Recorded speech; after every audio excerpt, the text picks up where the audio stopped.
This is an examination of the hidden human condition. This is the Hidden Killers Podcast with Tony Brueski. Robin Dreeke is with us, retired FBI Special Agent, Chief of the Counterintelligence Behavioral Analysis Program. We are discussing Rex Heuermann right now and the hoarding house in which he once resided. How surprising would it be if he has a collection of shoes, for example, or something else from these victims, considering that also seems to be a pattern with him, with collecting, if you will. Maybe that's the wrong word. I think hoarding is probably more accurate, but maybe there is something there with hoarding something of the victims as a trophy of some sort. I think it's also why law enforcement seems, again, from the wife's context, has torn that house apart, because I think they're looking for just that. I think they're looking for collections, because I think he's a collector, and a lot of these serial killers are, and I think they're trying to identify the collections he's had, and I think collecting something from the victims is very high in the probability of what they're looking for to show that consistent pattern. So the best thing to do is, if that has been identified by the investigators, that's what you're going to be then trying to tie to the other women, not just on that beach, but in other locations as well. How difficult must it have been for the FBI to go through a hoarder house and try to determine what is relevant and what is not? Because it's not necessarily like the trophies are going to be standing there, with a trophy case or, some sort of big shiny ribbon next to it. Like, this is the one you got here at the county fair this year. If it's a hoarder house, there's just randomness everywhere. And to try and determine that a pair of shoes from a victim 11, 12 years ago is not a pair of shoes that he bought or someone else bought in that house, along with a gazillion other things that's just laying there amongst all of the other debris that lies in a hoarder house. How do you even begin to get into something like that and determine what is relevant? It is incredibly challenging. You have no idea. So I'll put on I've done this hat before, and I'll walk people through just the reality of doing a search on a home.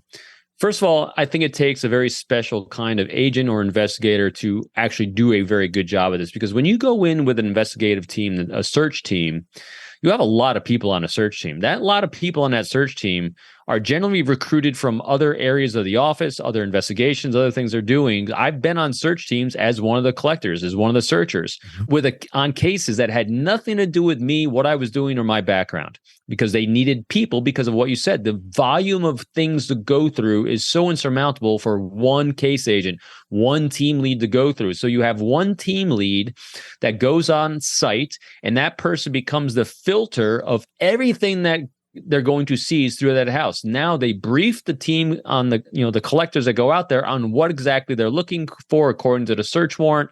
And then if there's any questions, they got to bring it back to the team lead to ascertain whether it meets that bar or not. It is voluminous. It is tedious. It takes a long time. It's why these searches do take such a long time. And it's a massive undertaking to do it, and to do it well.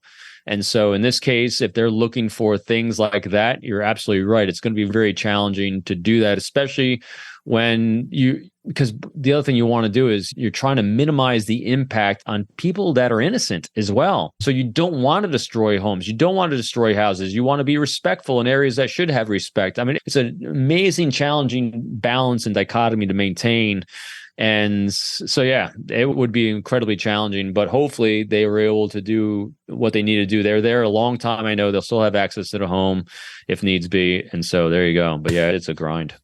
With a case like this, that it's still an ongoing investigation, we still truly don't have a final body count yet on Rex and the allegations against him. And the home is now back with the family, with his wife and his adult children.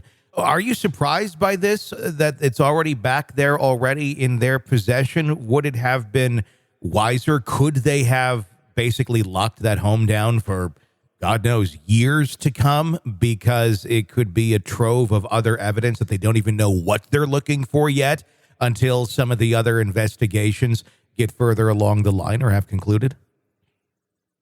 I don't know. We've seen cases where people have never been let back in, and other cases where they have been. I think the fact that in order to do that, I think they probably concluded at least to their own investigation, that no one was murdered there. So there's no more to be able to be collected there. But again, this is going to come down to the investigative team, really. And it really is case by case. Yeah. Is it surprising? No. Would it be surprising if they didn't let them back in? No. It really comes down to, I think it just shows where they're at in the investigation, and that they got, in other words, they got what they think they needed is a good way to look at it. That's what I was just going to ask you. The fact that they did leave, is that a demonstration of that they did get in, they got what they thought they were looking for, and they felt confident enough to say, look, what we have here already is more than enough. We really won't need anything more, even if there is more here.